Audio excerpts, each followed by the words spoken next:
Shing. Welcome to the Ancient Way. I'm James. I'm Marlia. Hey, thank you so much to the Yep. people who have subscribed and given and Yep. supported the show, man. That was cool to see that this week. We got a boost, and so that was sweet. I Yes. really appreciate all of you, all of our listeners. Yep. Definitely. Man, James and I were just talking, and I thought it'd be fun to kind of go into this. I have no idea if we've talked about this on the podcast because I don't remember what happened yesterday. Yeah.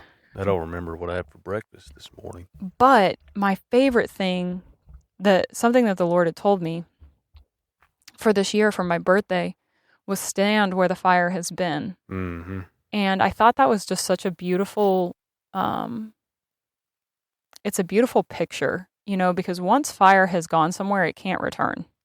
Yeah. So, and he actually told me that, and I ended up reading this story about this, where this farmer had looked out. He went out into his back porch and he saw that all along the prairie there was a massive fire that was coming towards his house. And they realized, like, hey, this is going to take us out. Like, everything's going to get lost. And he told his wife, he said, you know what? We're going to start a fire here. We're going to light the fire and we're going to move the fire towards them because the fire will meet itself and then it will dissolve. Oh, interesting. And so they lit the fire and they were just sitting there watching it and they moved it out. So it was controlled on their side where it was it wouldn't come near their house. Mm-hmm. And the fire spread. And then when it hit the other side fire that had been coming towards them, the fire had dissolved because it had nowhere else to go. Oh. And that was the phrase. It said, stand where the fire had been. Yeah.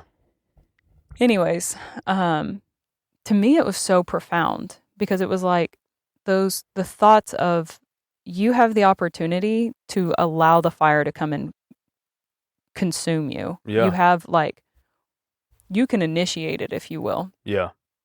Let the love of the Lord come over you. Practice the meditation of allowing him to love you. Yeah. Go into that space where you actually ask him to love you because that's what the all-consuming fire is. Mm-hmm. It's eternal love. Yeah. So getting into that place where you let the fire come consume you. So then, quote unquote, any other fire, it actually can't touch you. Mm-hmm. It's already been touched. Everything's already been refined. Been burned away. Mm-hmm. Yeah. And being able to stand in that authority of the very places that you have allowed the Lord to come in and love you on. Yeah. And you've encountered his love, not the intellectual process, you know, but the physical experience of it. You have authority in it. Yep. And so allowing yourself to dive into those spaces, I think, is so crucial. And so I think that's where growth is, But I was going to ask you, has there been anything in this last month, since we're now closing out January, which is wild, Yeah. that you have felt like you've really seen the love of the Lord come through? Oh, God, yeah. Last night. There were there were two of them. One thing specifically got me. It's been a big old mess. We talked about this in the last episode. All the insanity from last year has been boxed up and packaged into a month version of it in January. It's just been crazy. Mm-hmm. To the point where I feel burnout everywhere. I wake up with adrenaline like I'm going to fist fight somebody. I wake up with that in the mornings. And, I think we talked about this. I ended up asking the Lord, give me the keys to adversity. Give me the keys to conflict. Anyways, we had a men's group last night. And I don't think I made it to the last one. I just the fellowship thing. I've missed it so much.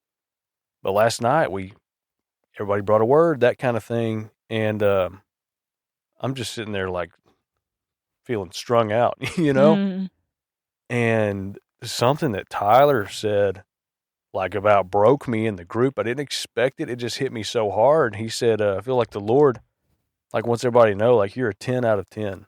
And I was I don't feel that, but I knew it was him. I could just feel it. You're a 10, in everything.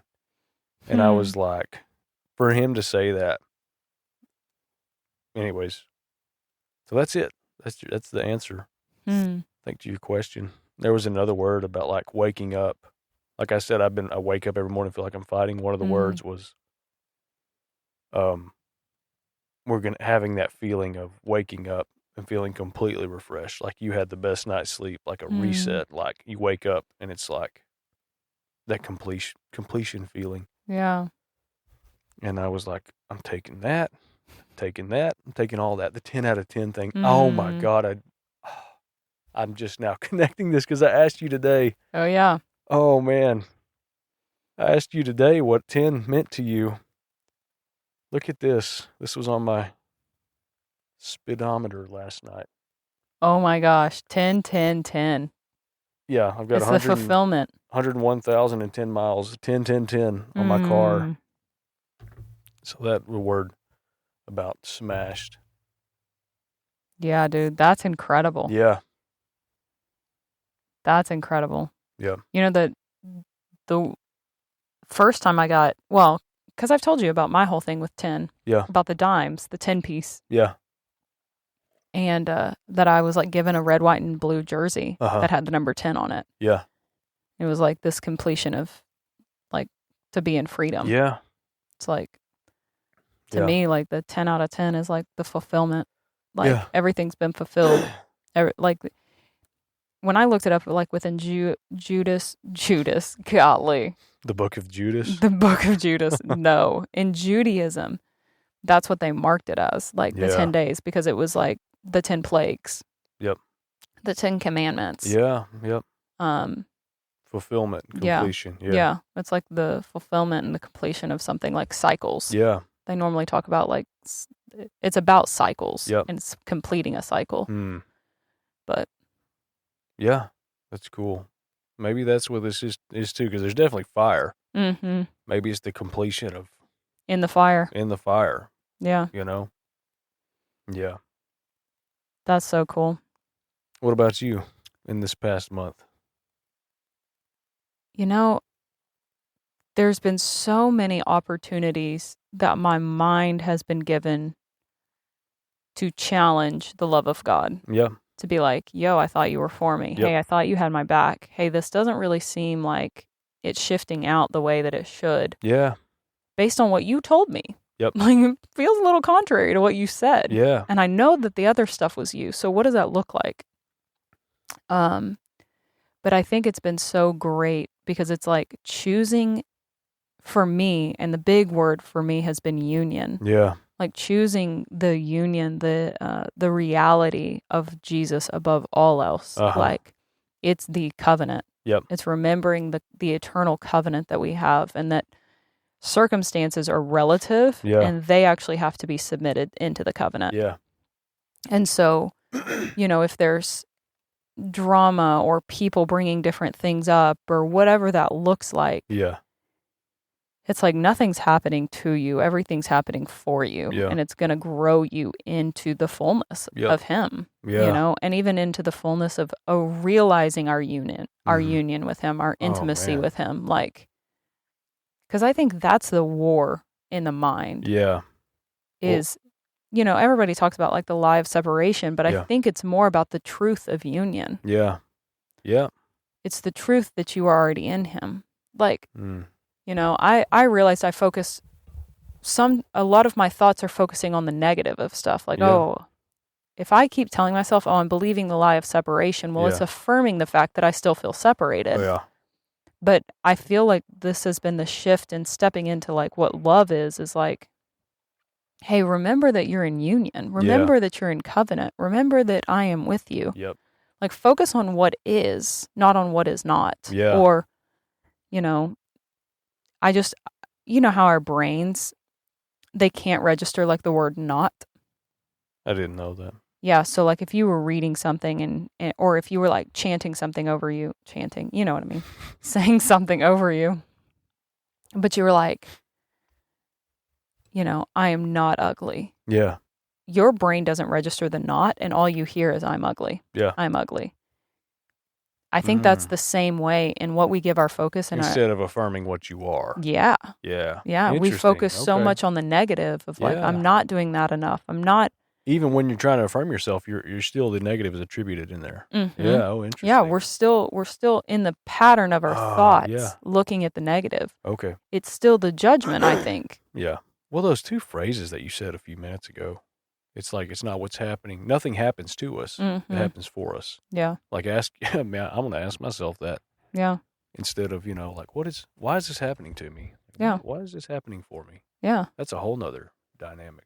I think that's where you start to see love. When you can filter with that, is like, my dad would never orchestrate things to happen to me. Yep. He's going to happen, or he'll orchestrate them for me. Yeah. It doesn't matter if it looks like a crapshoot, because the covenant that I have is that I'm in him and he's in me. Yeah. And that there is absolute, like, oneness. Yeah. Like, he who joins himself to the Lord is one spirit with him. Yeah. And like, I just think that's solid, man. Like, that has to be the filter. Yeah.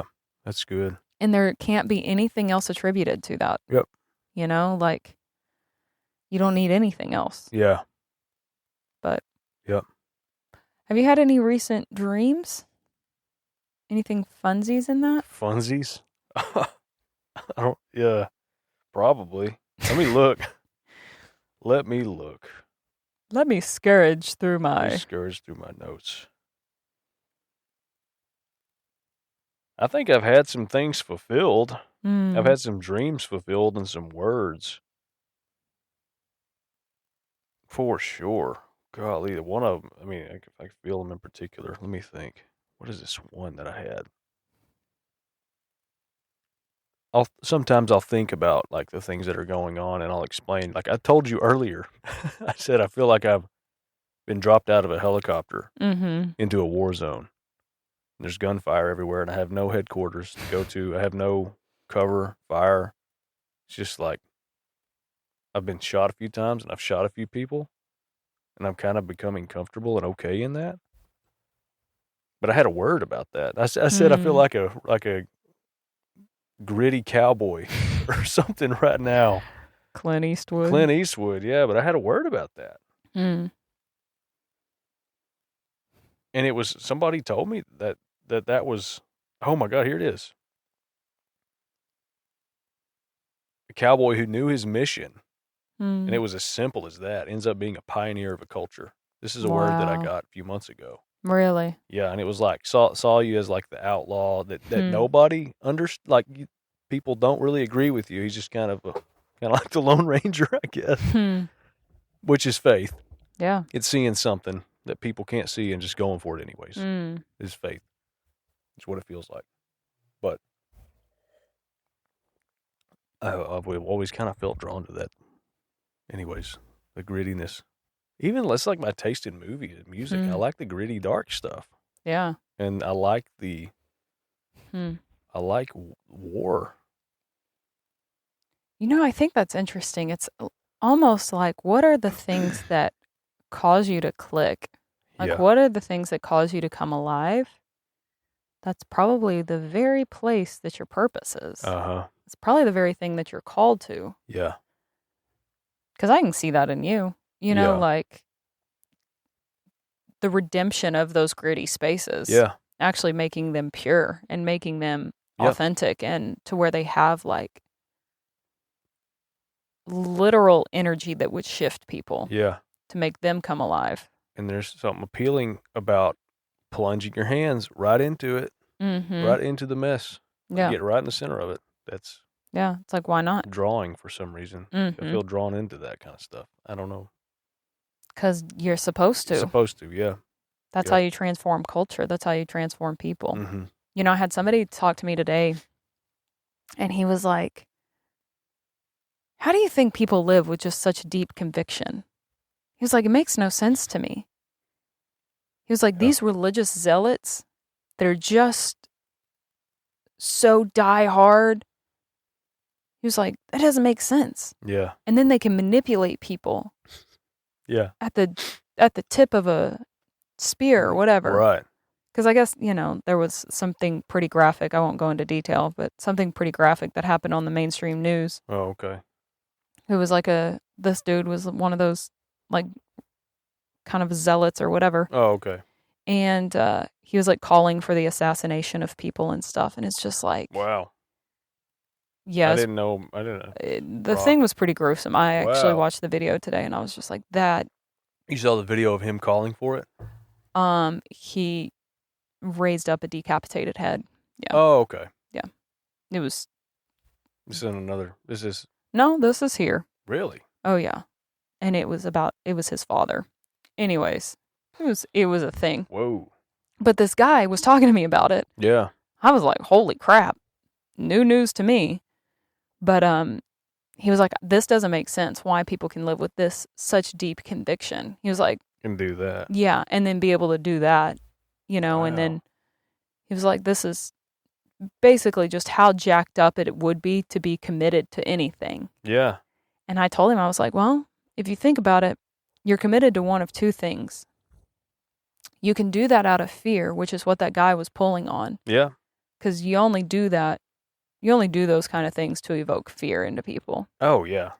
Or you do it through love, because Jesus did the same thing. Yeah. And I said, think about Jesus.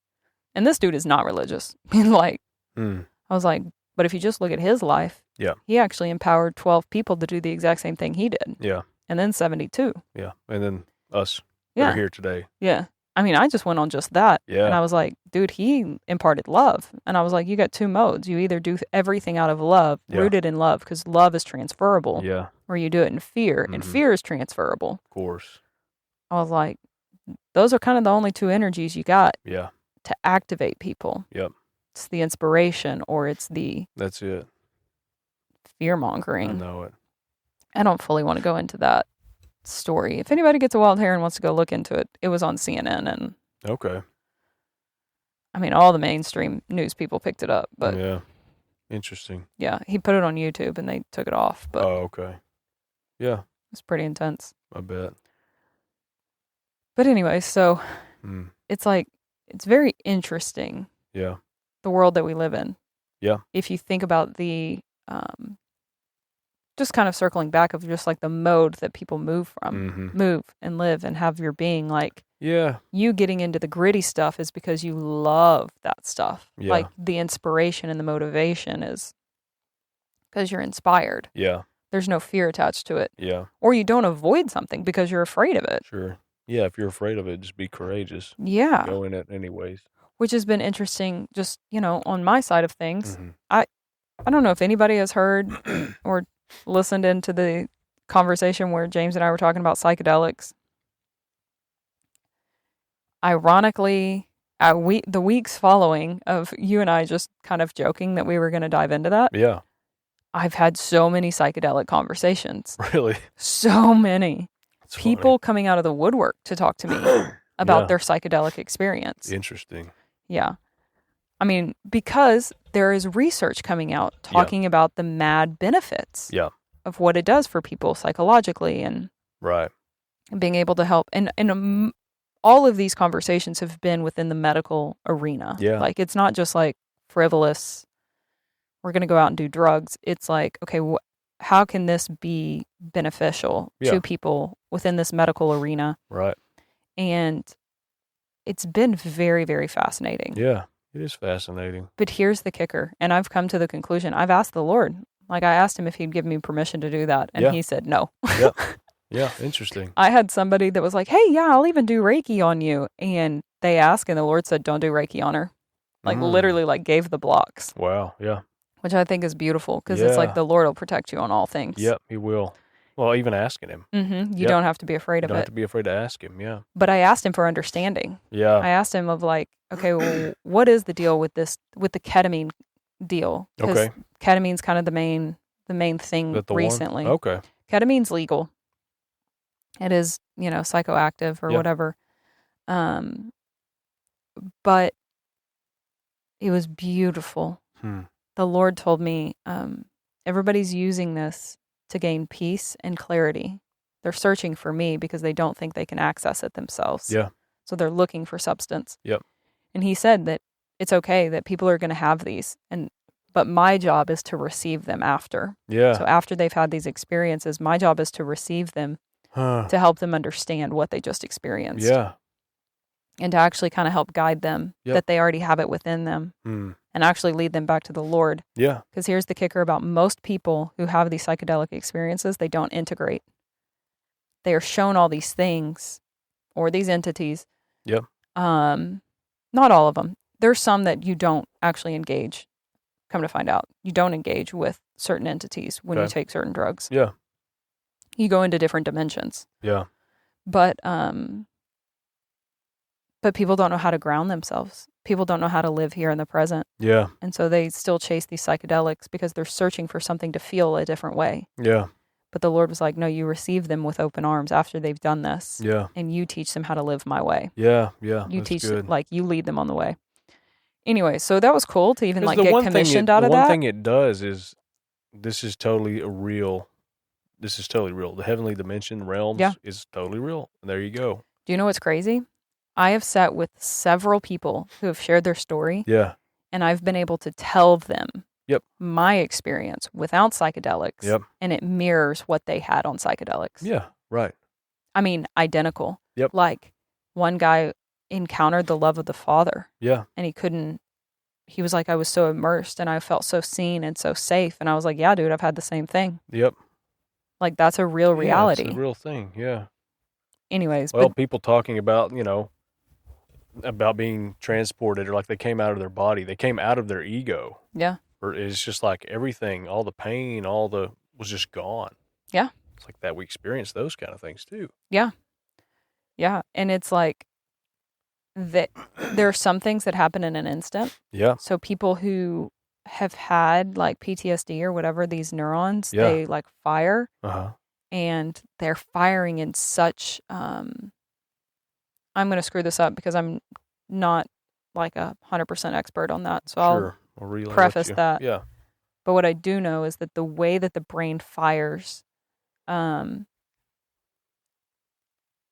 these plant medicines cause them to stop firing immediately. It's like a hard reset. Oh. So for people who are addicted to narcotics, like any kind of drugs, it's incredible for them. PTSD, they're literally addicted to the feeling. It's the chemical response. They're addicted to it. They're addicted to the anger or to the grief or to the sorrow. And so it's helping unlock that addiction. Oh, interesting. Yeah. Mm-hmm. But for everything that you disconnect, you have to reconnect. Yep. And so it's been kind of cool because I feel like I'm stepping into the place to help people reconnect. Yeah. To reconnect those brainwaves. I mean, we're not doing ketamine at Native because the Lord told me don't do it. But well, the whole disconnect thing. It's just, it's like the I must decrease, he must increase. That swap. That yeah, there's an exchange. Yeah, the exchange. That's it.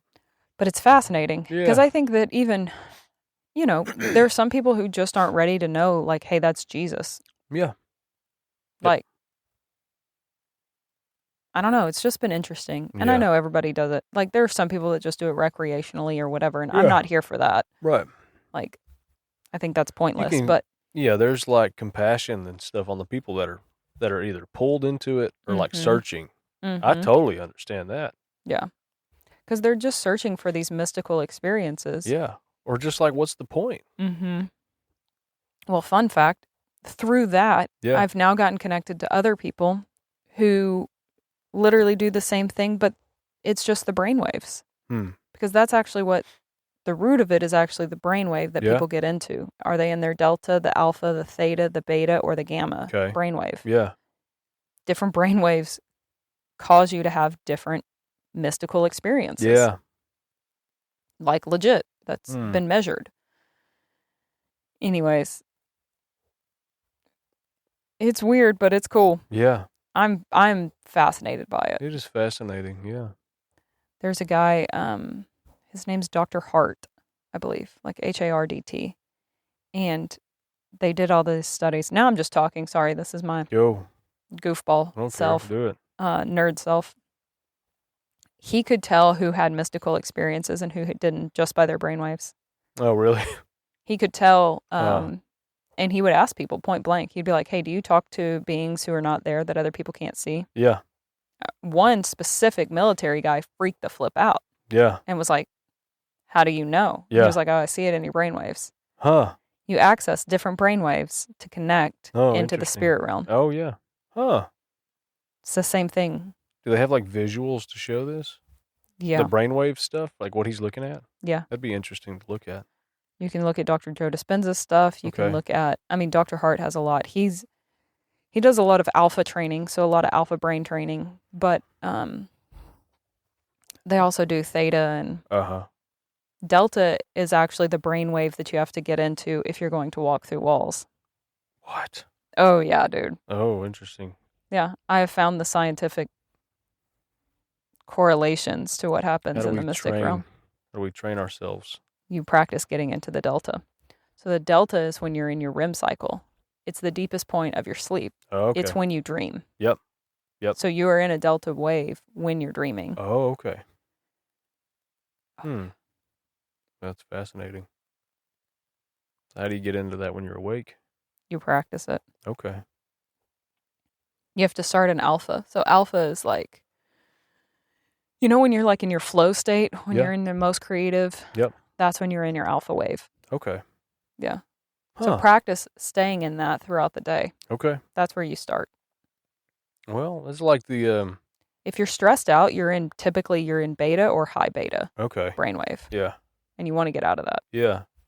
It's like the time that I sculpted that snowman. Yes. My yards were like 4 hours straight with no gloves. Mm-hmm. I think you were in a theta state in that. I don't know what that means. I was having lots of fun.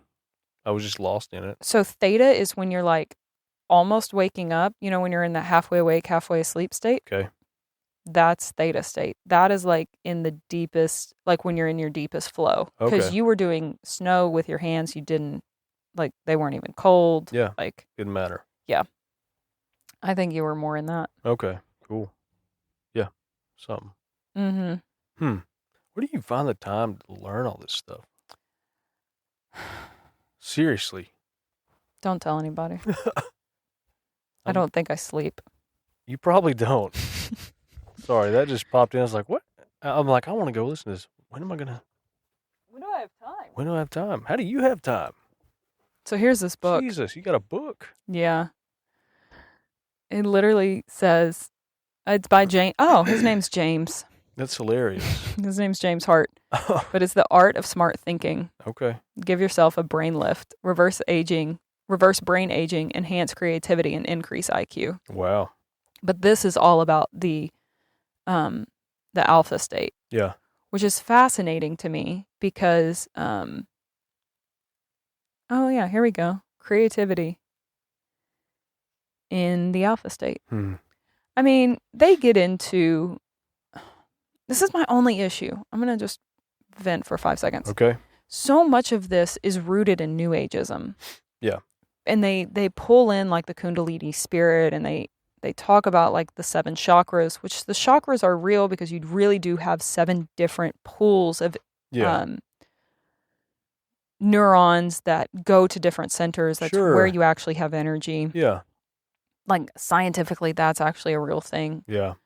Even though the guy who invented like Reiki and all of that didn't show up until the 80s, but the rest of it's for real. Yeah.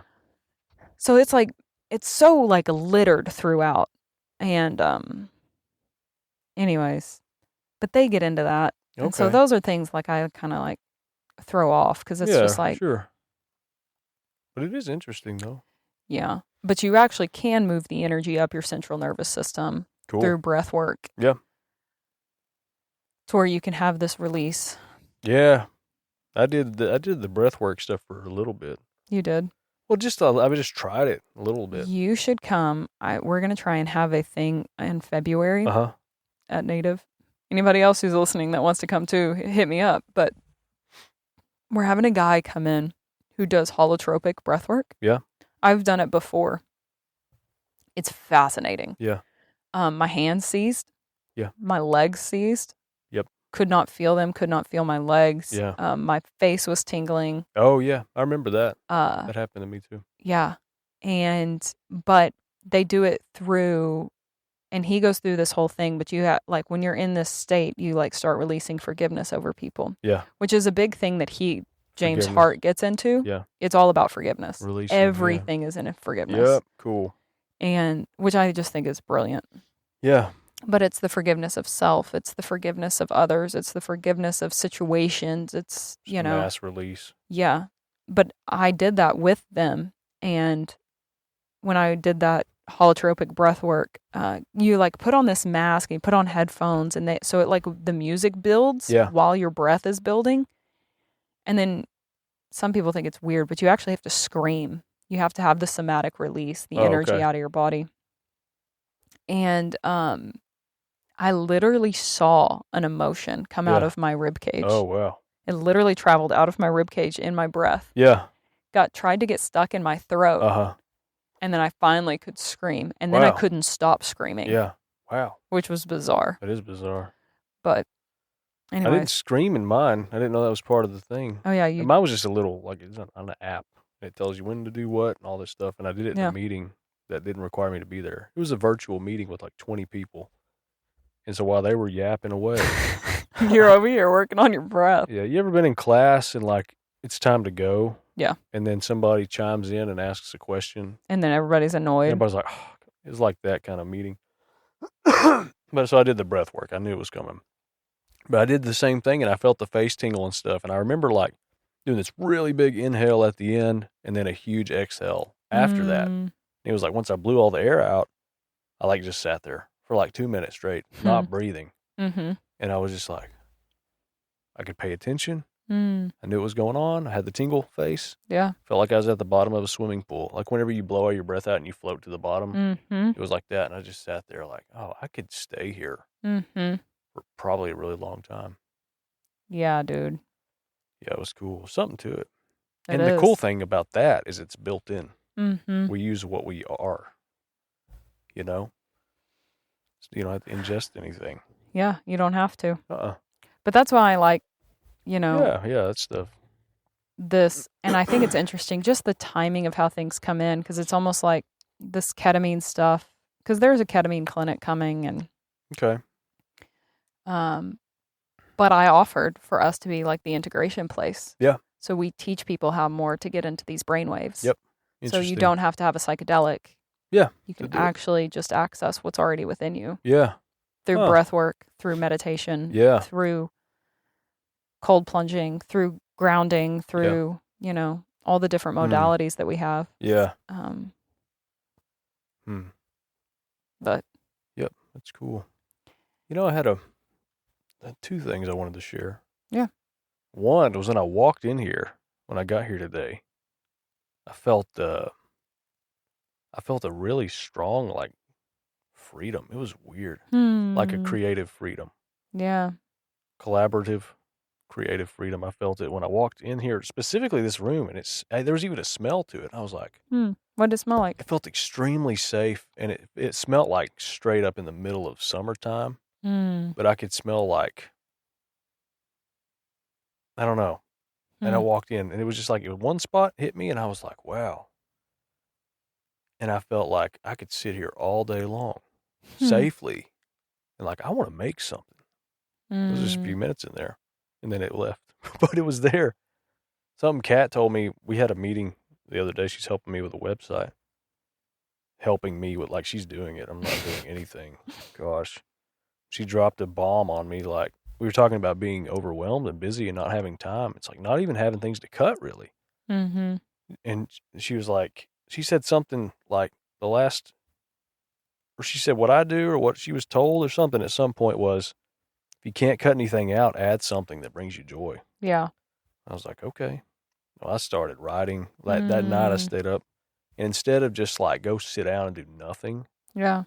I started like writing and going into that creative stuff. That's one thing that I feel so comfortable in. I could do one thing ever, like permanently for a living. It would be to write, make movies, and do stuff with people. Forget everything else. Oh my God, screw all this politics stuff. All of these weird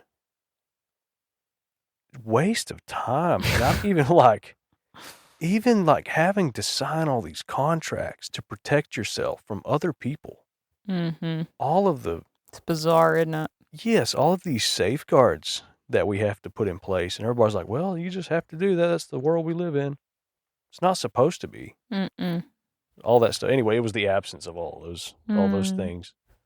Almost to where, like, why am I doing some of this? Why am I going along with some of this stuff that I'm in? Mm-hmm. That I'm a part of, you know? Anyways.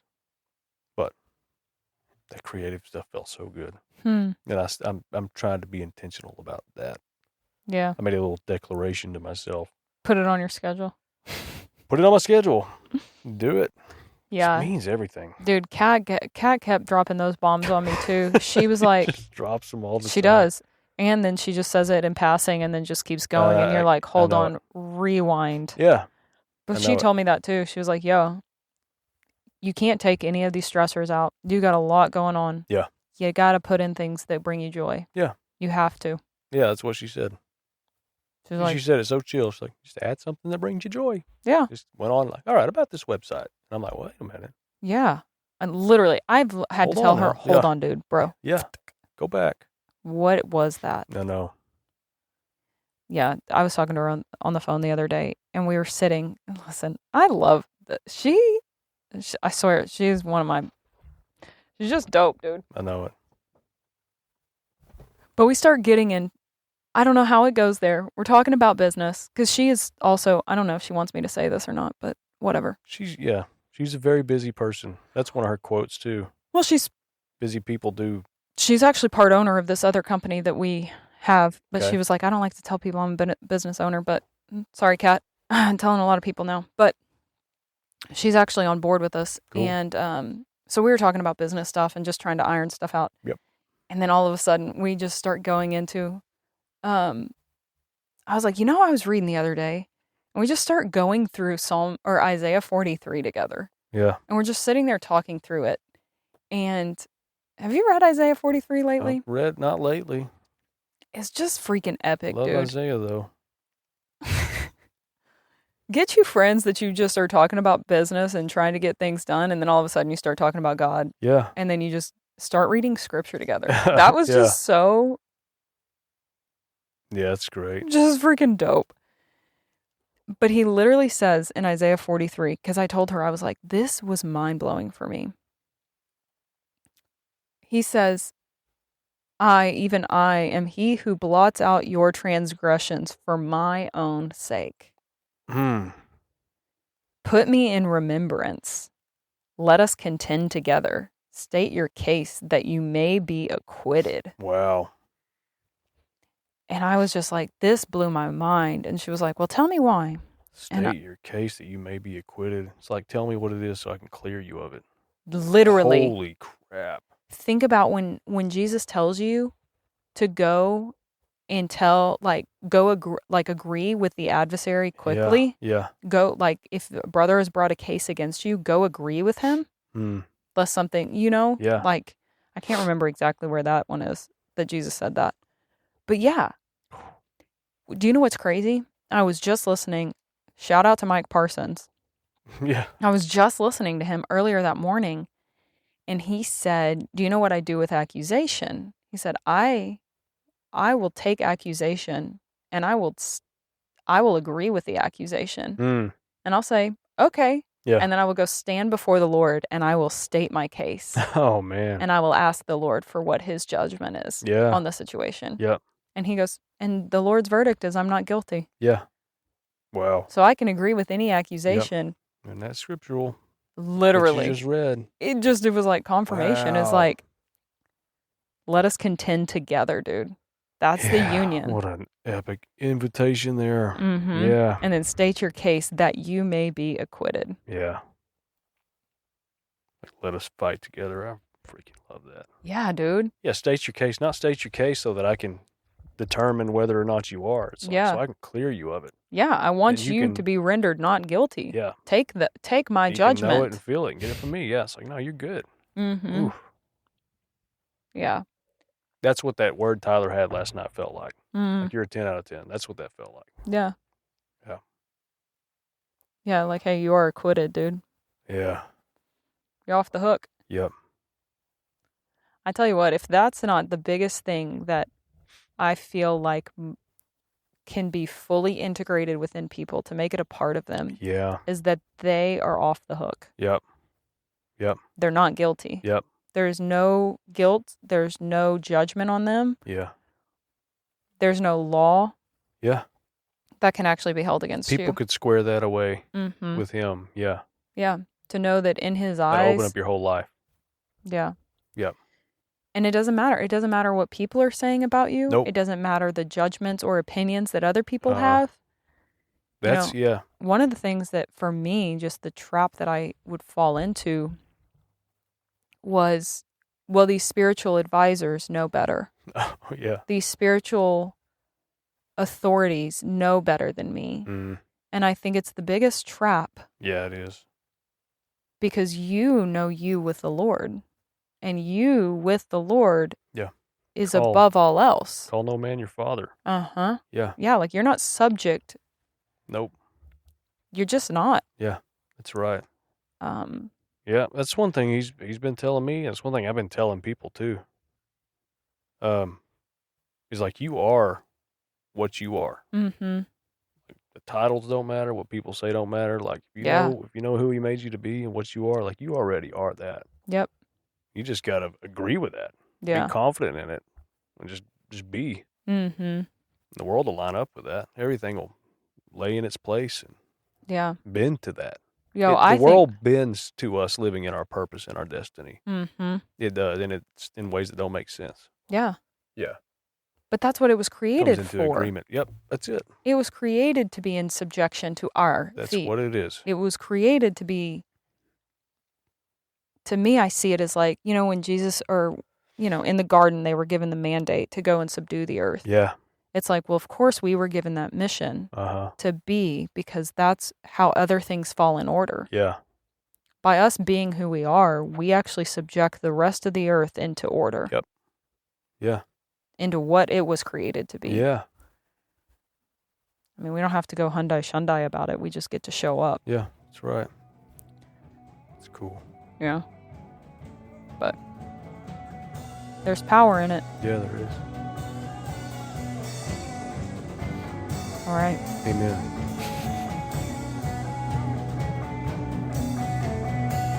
I'm going to YouTube how to end these things.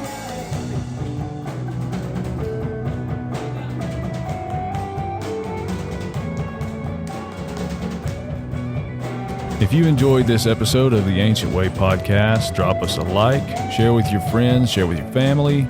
And if you'd like to support us and what we are doing, and you would like to play a direct role in our growth and things that we do in the future, we have a donation spot at the bottom of our show notes. So you can click on that, give however much you want. We appreciate absolutely everything. We appreciate our listeners. And everybody that's already come alongside and encouraged us, and even everybody that's been on our show. So thanks, guys.